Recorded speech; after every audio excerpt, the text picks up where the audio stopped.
तो जैसे महादेव से मेरा संपर्क हुआ, हम तो भुला गए कि आरती कर रहे हैं। जब उधर ध्यान चला गया तो आरती गए भूल हम। महादेव से हमने कहा कि सुनिए, जो कहा सो सुनाते हैं, कहानी झूठी है। मैंने कहा कि सुनिए, ये जो आवाज गूंज उठ रही है ना, हरा भोला भोला भोला हरा हरा हो रहा था, खत्म हो रहा था, लेकिन अभी आरती होगी तब ना बंद होगा। हमने कहा ये गूंज जो उठ रही है यह पूरी दुनिया में उठ जाती, आप ऐसी दया करते। फिर हम सोचा, तुरंत सोच लिया कि साला मर जाएंगे तब होगा, बड़ी दिन लगेगा। हम तुरंत कहा कि और मैं इसका साक्षी रहूं, मैंने गवाह रहूं और मैं इसका साक्षी रहूं। ये महादेव नहीं पूछ सके कि जोड़ दिया है बाद में। मैंने ऐसा इत्मीनान से बोले कि जोड़ा हुआ नहीं लगा।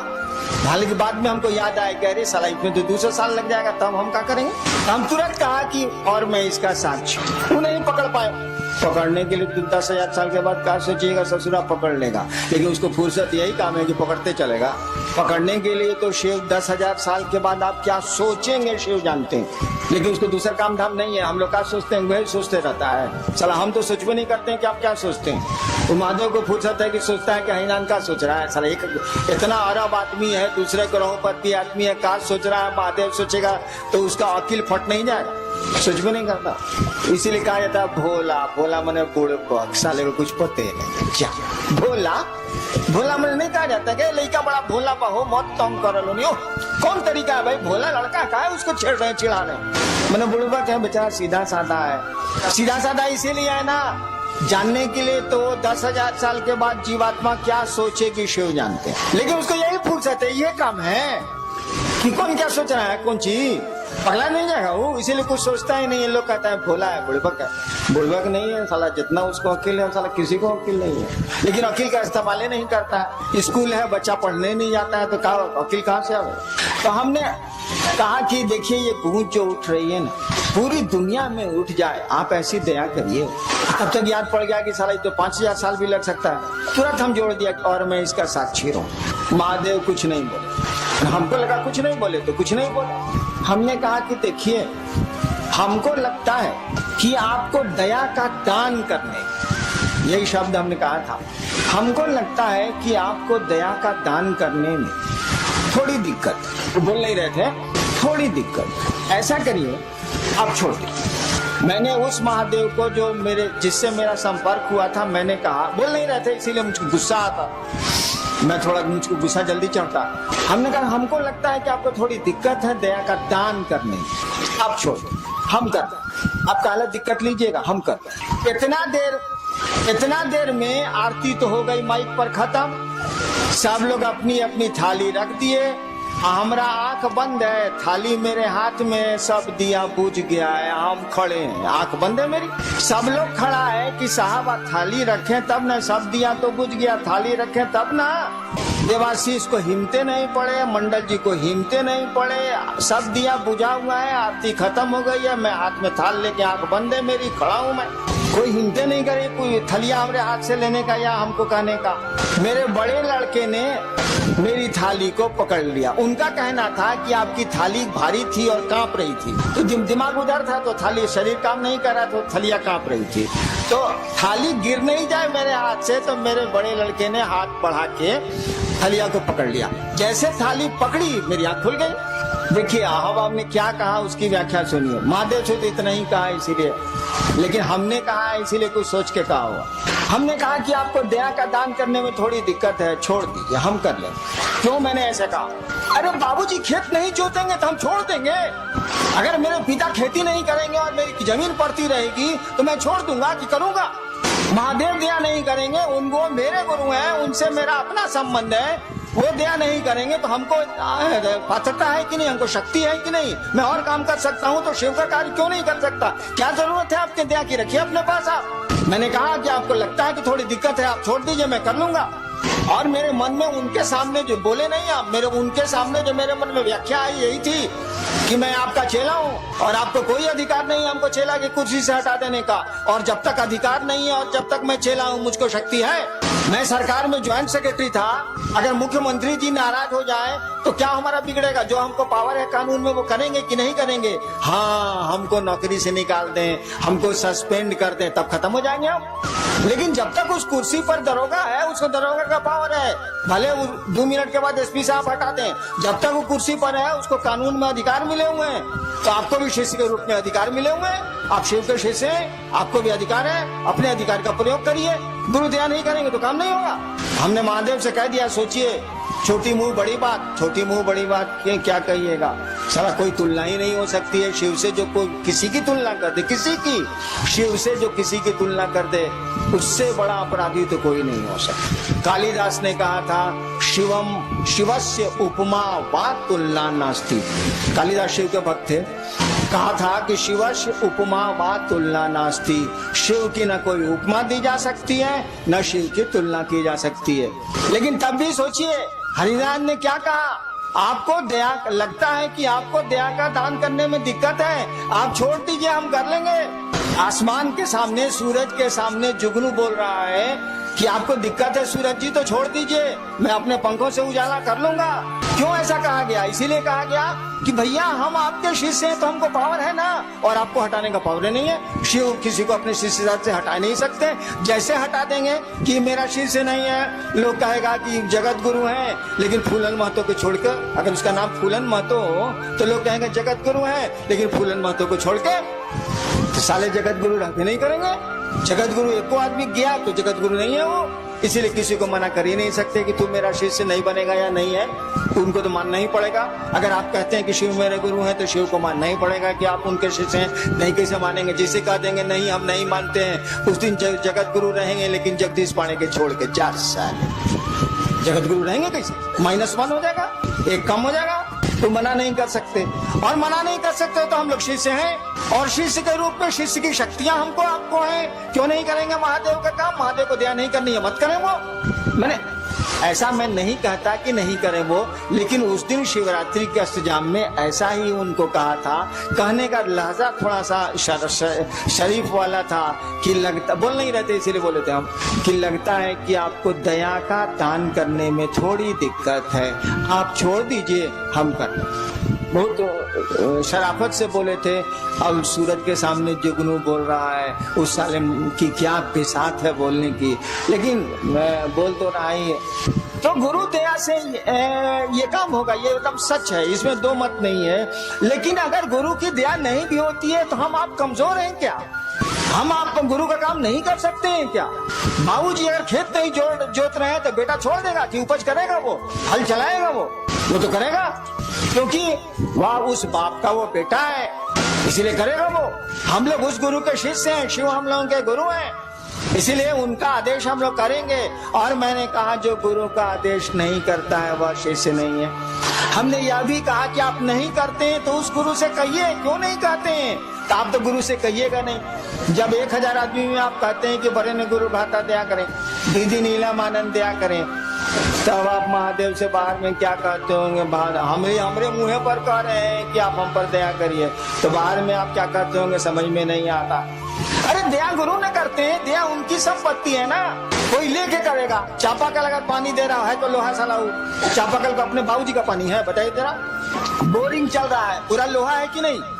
उसे पानी है बोरिंग में अपना?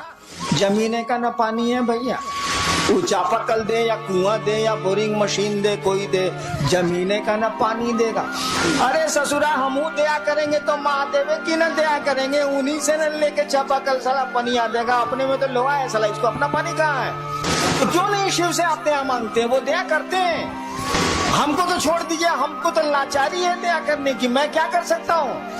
मेरी तो फुलवारी ही है, तो मैं क्या करूँ? मेरे तो लोग आप लोग मेरे आदमी ही है, तो मैं मुझसे दया क्यों मांगते हैं? उस शिव से मांगिए ना मिलजुल के।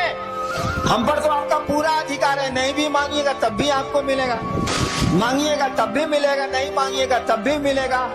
हरिनाम जाएंगे बच्चों कहाँ से? हम ही तो शुरू किया है भैया। जितने भी फूल खिल रहे हैं शिव शिष्यता के, मेरी ही बागवानी के फूल हैं। उन फूलों की सुरक्षा, उन फूलों का बढ़ाना वो तो मेरा अपना है, उसमें हम क्या कर सकते हैं? वो हमसे मांगिए या नहीं मानिए, हम तो हैं ही आपके साथ। हमेशा रहेंगे आपके साथ, शरीर में है तो भी रहेंगे, शरीर के बाद भी रहेंगे। और हम चाहते हैं कि आपके साथ वो महादेव रहे, वो आपका गुरु रहे। दान लीजिए, ज्ञान भी लीजिए। उनसे बड़ा दानी नहीं, उनसे बड़ा ज्ञानी नहीं, दोनों काम करिए।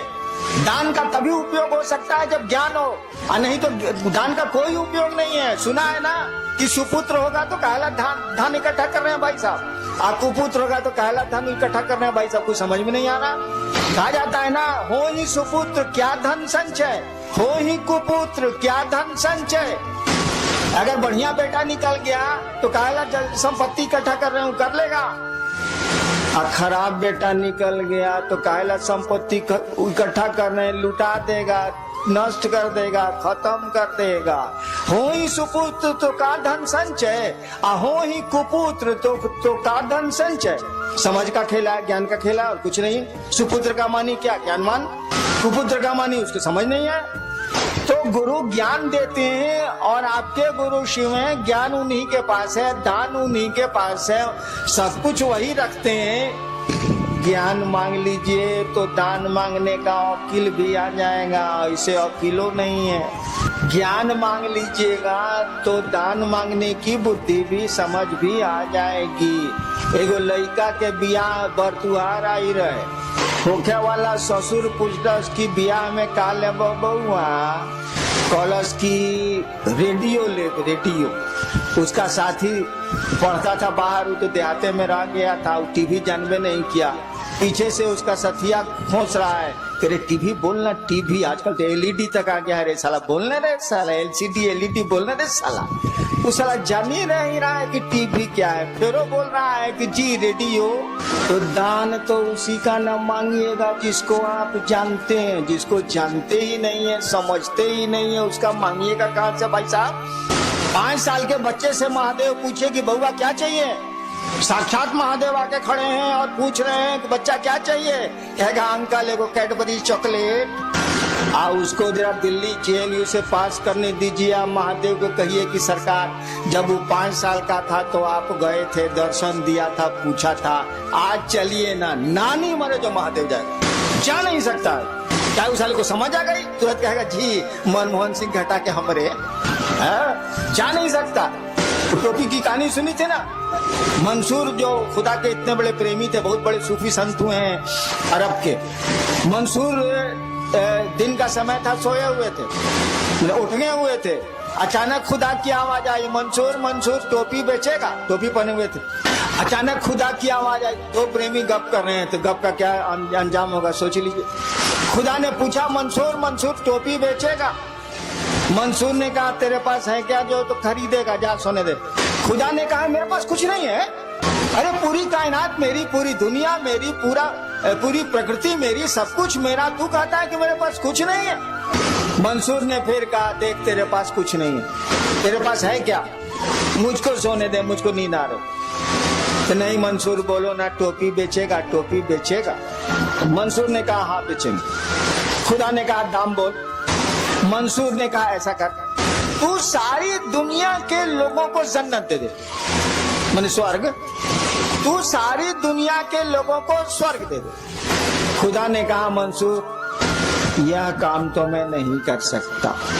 क्या जन्नत नहीं दे सकते ना? जन्नत नहीं ना दे सकते, सारी दुनिया के लोगों को जहन्नुम दे दे, नरक, स्वर्ग नहीं दे सकते ना, सारी दुनिया के लोगों को जहन्नुम दे दे। खुदा ने कहा मंसूर मैं यह भी नहीं कर सकता। मंसूर ने कहा मैंने पहले कहा था कि तेरे पास है क्या जो तू खरीदेगा? तू जा, मुझको सोने दे, नींद आ रही मुझको, तेरे पास कुछ नहीं है। और खुदा चले, नहीं खरीद पाए। हमने कहा कि उसको जेएनयू से पास होने दीजिए, महादेव को भेजिए उसके पास, नानी मरे जो महादेव जाए, जा नहीं सकता।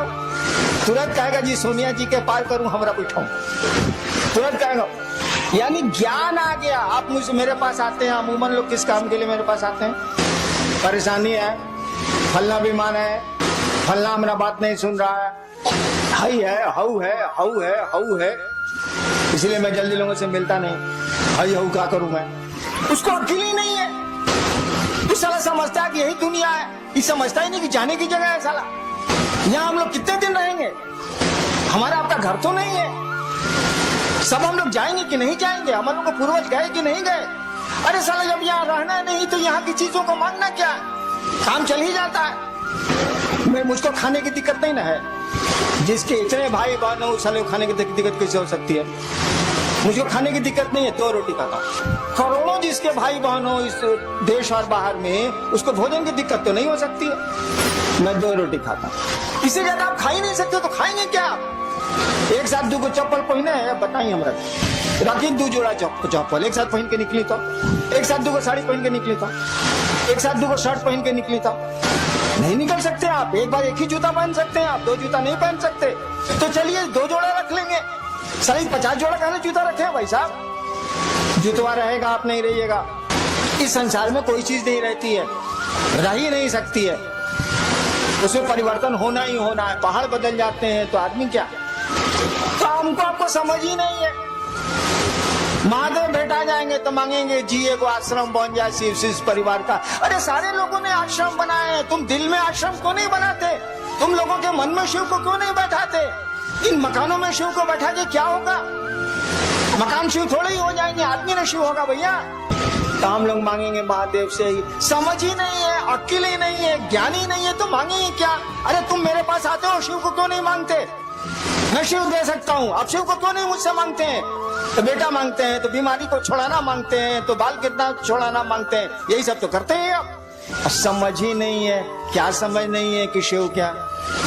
अरे शिव को समझिएगा तब ना शिव को मांगिएगा। शिव को समझते ही नहीं आप, तो संसार को समझते हैं तो संसार मांगते हैं। शिव को समझिएगा तब ना मांगिएगा। आपने टेलीविजन देखा ही नहीं तो किसी से टेलीविजन आप मांगेंगे कहाँ से? आप टीवी के बारे में जानते ही नहीं तो किसी से टीवी मांगेंगे कहाँ से आप दुनिया संसार को देखा है, संसार को मांगते हैं। शिव को देखा होता, शिव को समझा होता, शिव से जुड़े होते तो शिव को मांगते। शिव मिल जाएंगे तो संसार में कुछ भी ऐसी चीज नहीं जो नहीं मिल सकती। कहा जाता है किम न सिद्धते भूतले, अगर शिव चाहे तो किम न सिद्धते इस भूतले, यानी इस भूतल पर, इस जमीन पर अगर शिव चाहे किम न सिद्धते, क्या नहीं हो सकता है? तो वैसी चीज न मांगिएगा जो इस जीवन और इस जीवन के बाद भी काम दे, आने वाले समय में भी काम दे। तो शिव को क्यों नहीं मांगते हैं? क्या मांगते हैं? फलना चीज चाहिए, फलना चीज चाहिए, फलना चीज चाहिए। आपको शिव से बनाने के लिए घुमा फिरा के हमको देना पड़ता है, लेकिन मांगना चाहिए आपको शिव को, वो मिल जाएगा। तो दुनिया में कोई ऐसी चीज नहीं है जो नहीं हासिल हो सकती है। यह बात दूसरी है कि ढेर अकील वाले के साथ आज रहिएगा, गुरु के साथ रहिएगा तो ज्ञान मिल जाएगा। आप भी कहिएगा साला इसको लेके हम क्या करेंगे, ये रहेगा भी तो हम नहीं रहेंगे, हम ही नहीं रहेंगे तो साला लेके हम क्या करें? क्या मांगे हम? जाने की जगह है, सभी हम लोग यात्रा में आए, छोटी छोटी यात्राओं में हम लोग यहाँ आए। ये टेम्पोररी हम लोग का यहाँ पोस्टिंग हुआ है, कम दिन के लिए हम लोग आए इस धरती पर। लोग का टेम्पोररी पोस्टिंग होता है तो टेम्पोररी ना काम चलाइए भाई साहब, कौन सी हंगामा कर रहे हैं? जो परमानेंट है उसको पकड़िए, उस गुरु को पकड़िए, ज्ञान है उसके पास। और शिष्य जैसे जैसे बनिएगा ज्ञान आप में प्रवेश करेगा। आपके गुरु ने कहा दूसरों को समझाओ, दूसरों को सुनाओ नहीं। लोगों को मालूम है कि शिव गुरु हैं, दूसरों को समझाओ कि शिव गुरु हैं, और ऐसा समझाओ कि वास्तव में वो शिव का शिष्य बन जाए, सचमुच में वो महादेव का चेला बन जाए। उसको देखने से लगे कि महादेव का चेला साला महादेव होता है। अब आए थे उस समय, मछली बाजार बनाए हुए थे, हमने कहा लोगों को बोलिए शांत रहने के लिए, शिव शिष्य का लक्षण है। भीड़ में जा रहे हैं, थका दुखी कर रहे हैं, शिव शिष्य का लक्षण है। अरे आदमी की तरह रहिए, महादेव के चेला है। आपको देख के लोगों को लगे कि महादेव का चेला साला महादेव होता है, साधु होता है। साधु कौन होता है? साधु किसको कहते हैं? साधु की परिभाषा क्या है? मनु बाबू बोल रहे थे ना, कि कोई बोल रहा था कि आपको साधुता का परिचय देना चाहिए। साधु का मानी क्या होता है? साधु का मानी होता है, पढ़ते हैं ना सभी भाई बहनों को मेरा साधुवाद। दीदी नीलम आनंदी, साधुवाद क्या होता है? साधु होना माने जिसने अपनी ऐषणाओं को धुन दिया हो वह साधु है। साधु शब्द का अर्थ होता है जिसने अपनी ऐषणाओं को, ऐषणाएं 3 होती हैं, अपनी ऐषणाओं को धुन दिया हो जैसे धुन की रुई धुनेला, धुन दिया हो वह साधु है। ऐषणाएं क्या है? पुत्र ऐषणा, यश ऐषणा, धन की ऐषणा, इच्छा मैंने पैसा इकट्ठा करने की इच्छा, संतान की इच्छा, प्रतिष्ठा, सबसे बड़ी है यश इच्छा, सबसे बड़ी है यश की इच्छा। से सम्मान जल्दी नहीं हटता है, मन से वो रहता है, साधुओं को भी रहता है। जिसने अपनी ऐषणाओं को, संतान की इच्छा, धन की इच्छा, इज्जत की इच्छा, प्रतिष्ठा की इच्छा, जिसने अपनी ऐषणाओं को भून दिया हो, रुई की तरह उड़ा दिया हो, वह साधु है। और साधुवाद का भी वही मानी होता है कि आपकी आकांक्षाएं, आपकी ऐषणाएं शमित हो, कम हो, आप में शिव भाव जगे। तो साधु का लक्षण प्रकट करिएगा ना। शिव आपके गुरु हैं और शिव से बड़ा ना कोई गृहस्थ है ना कोई साधु है। महादेव से बड़ा कोई गृहस्थ नहीं है। हमने कई बार आपको कहा है अपने बेटी दामाद को जरा आशीर्वाद दीजिए तो राम सीता की जोड़ी बनी रहे। अपने सास पतोह बेटा को दे दीजिएगा पड़ाक से, ताकि मनाते हैं कि साली पतोहिया मरती का नहीं है, वो दे दीजिएगा पड़ाक से। लेकिन जब बेटी दामाद को आशीर्वाद दीजिए तो राम सीता की जोड़ी बनी रहे, कृष्ण राधा की जोड़ी बनी रहे। देता को हिंदुस्तान में आशीर्वाद। जानता है कि सीता को खाली कष्ट हुआ, जानता है कि कृष्ण जी अपनी बीबी को छोड़ के दूसरे के साथ थे, तो कालू आशीर्वाद देगा बेटी का जीवन खराब हो जाएगा? कोई आशीर्वाद नहीं देता है। हर शादी में लिखा जाता है शिव पार्वती, शिव पार्वती की जोड़ी बनी रहे, जबकि देने वाला ही जानता है कि भिखमंगा। अपने बेटी दामाद को आशीर्वाद देना है शिव पार्वती की जोड़ी बनी रहे, वो जानता है कि शिव भिखमंगा है, तब वो यही आशीर्वाद देता है। क्योंकि जानता है कि धन से सुख नहीं होता है, प्रेम से सुख होता है, मोहब्बत से सुख होता है। धन से नींद नहीं आती है, शांति से नींद आती है। धन से नींद आएगी, धन से सुख मिलेगा। अपार धन है, पति पत्नी को मारे चला जा रहा है, गाली दिए जा रहा है, इस धन का क्या उपयोग है? लेकिन कोई धन नहीं है और बड़े प्रेम से दोनों पति पत्नी रहते हैं। सुख तो जीवन का इसी में है। हमने देखा है पटना में, जब मैं 20 साल था पटना में, बेली रोड पर मेरा मकान था, ऑफिस फ्लैट में। गर्मी के दिनों में या जाड़े के दिनों में वो डिवाइडर जो रोडों को अलग करता है, डिवाइडर उसको बोलते हैं, दोनों सड़क के बीच में जो सीमेंट का बना रहता है, रात भर लोग उस पर सोते हैं। कई बार रात में गाड़ियां उन लोगों पर चढ़ गई, 5 आदमी मर भी गए थे, बंजारा थे। डिवाइडर पर लोग सोते हैं। और आपको पता है पटना में एसी में सोने वाले कम लोग नहीं है, एयर कंडीशनर में। और कम वक्तों को नींद की गोली के बाद भी नींद नहीं आती है। और बेली रोड पर जब गाड़ियां चलती रहती है, मध्य रात्रि को ट्रकें चलती रहती हैं, सोने वाले इत्मीनान से सोते हैं और नींद नहीं खुलती है। बल्कि कई बार ऐसी घटनाएं हुई हैं कि गाड़ियों के चक्के चढ़ गए, लोग मर गए। देखिए, नींद आने के लिए धन की कोई जरूरत नहीं, क्योंकि बड़े बड़े धनी लोग नींद की गोलियों के बाद भी नहीं सोते हैं। नींद की गोलियां उनको नहीं सुला पाती हैं, डॉक्टरों की सुइयां उनको नहीं सुला पाती हैं। सुख धन में नहीं है, सुख मोहब्बत में है, प्रेम में है। इसीलिए बाप अपने बेटे दामाद को यही आशीर्वाद देता है, शिव पार्वती की जोड़ी बनी रहे, क्योंकि वो जानता है, यह जानते हुए भी कि शिव भिखमंगा है, शिव के पास कुछ भी नहीं है, ये अपनी पार्वती को क्या खिलाएंगे, तो अधन पी के रह जाते हैं। तब भी आशीर्वाद इसी का दिया जाता है। राजा का आशीर्वाद नहीं होता। राम अवध के राजा थे, उनका आशीर्वाद नहीं दिया जाता। कृष्ण द्वारिका के द्वारिकाधीश थे, उनका आशीर्वाद भारत में नहीं दिया जाता। शिव पार्वती की जोड़ी बनी रहे, आज तक सभी शादियों में यही होता है। तो शिव से बड़ा कोई गृहस्थ भी नहीं है। जितने गृहस्थ हैं उन्हीं की बात करते हैं। शिव से बड़ा कोई गृहस्थ नहीं है, शिव से बड़ा कोई साधु भी नहीं है। इसको तो समझाने की जरूरत ही नहीं है। शिव से बड़ा साधु भी नहीं है, और वही शिव आपका गुरु है। उसी शिव से दान के साथ आप ज्ञान मांगने गए हैं। उसने जो कहा है उसको करिए, मनोयोग से करिए। हमसे जितनी मदद लेनी है ले लीजिए, हम देंगे मदद आपको, लेकिन दया गुरु से मांगिए। शिव को सामने कीजिए, हरिनाम को सामने करने की जरूरत नहीं है। आदमी का स्वभाव है, सामने जिसको कर दीजिएगा, अगर वो दिख रहा है उसको धर लेगा। वो अप्रत्यक्ष को नहीं पकड़ता है, आदमी का ही स्वभाव होता है। जो सामने पड़ेगा उसी से मदद मांगेगा। ये हमको सामने कीजिएगा, लोग हमसे मदद मांगेंगे, छिड़ जाएंगे चूट। एक आदमी आपको कह रहा था, मोतिहारी का ही था, कि साहब बोले कि हमको पकड़ोगे तब वो महादेव नहीं मिलेंगे, गुरु नहीं मिलेंगे, और हमको छोड़ोगे तब वो गुरु नहीं मिलेंगे। मैंने कहा था कि सड़क हूं मैं, आप गुजरिए उससे, उस रास्ते को छोड़िएगा तो शिव गुरु की बात आज तक नहीं की गई है, वो आपके गुरु नहीं बनेंगे, दिक्कत होगी आपको। मैं रास्ता हूँ, गुजरिए उससे, मैं मंजिल नहीं हूँ। मंजिल आपके गुरु हैं, शिष्य की हर एक शिष्य की मंजिल उसके गुरु होते हैं। आप शिव के शिष्य हैं, आपके मंजिल शिव हैं। आपका गुरु आपकी मंजिल है। गुरु भी तो शिव से ही जोड़ता है, कोई गुरु और शिष्य को शिव से ही जोड़ता है। आपके गुरु ही शिव है, मंजिल आपकी है, रास्ता मैं हूं जरूर। ना हमको पकड़िए ना हमको छोड़िए, साथ लेके चलिए, लेकिन आगे देखिए, लोगों को शिव गुरु से जोड़िए और पूरी दुनिया के लोगों को जोड़ना है। अभी तो आप मोतिहारी में फंसे हुए हैं, आगे निकलिए। हम लोगों ने चाहा है कि 2012 तक पूरे देश के हर एक इलाके में हम लोग शिव चर्चा शुरू करें। खाली मोतिहारी में घूंघट तल्ला से हुई, बाहर निकली लोनी, महादेव का काम करी लोनी ना चली। आज तक तो बेलना चौकी बहुत भइल बा, करी लोनी, हमरा कोनो में दिक्कत नहीं है, लेकिन घर से बाहर निकली लोनी, बड़ी लात सहले बनी, कुछ लातों मारे के सीखी। चलिए आप लोग महादेव का काम करें, मेरा साथ है, मेरे पास जितनी शक्ति है दृश्य या अदृश्य आपका साथ देगी, आप सबों का साथ देगी। हम लोग महादेव को आगे करेंगे, शिव गुरु की बात करेंगे, लोगों में शिव गुरु से जुड़ाव पैदा करेंगे। हम तो आपके साथ हैं, हमको आगे करके क्या करिएगा, हमेशा मैं आपके पीछे हूँ। आप देखें अथवा नहीं देखें, आपको नजर आए अथवा नहीं आए, जब भी आप महादेव के काम करने को सोचते हैं मैं आपके पीछे हूँ, इसको सोच के महादेव को आगे करिए। चलिए आप लोगों को हम प्रणाम करते हैं, आप लोग मेरा प्रणाम स्वीकार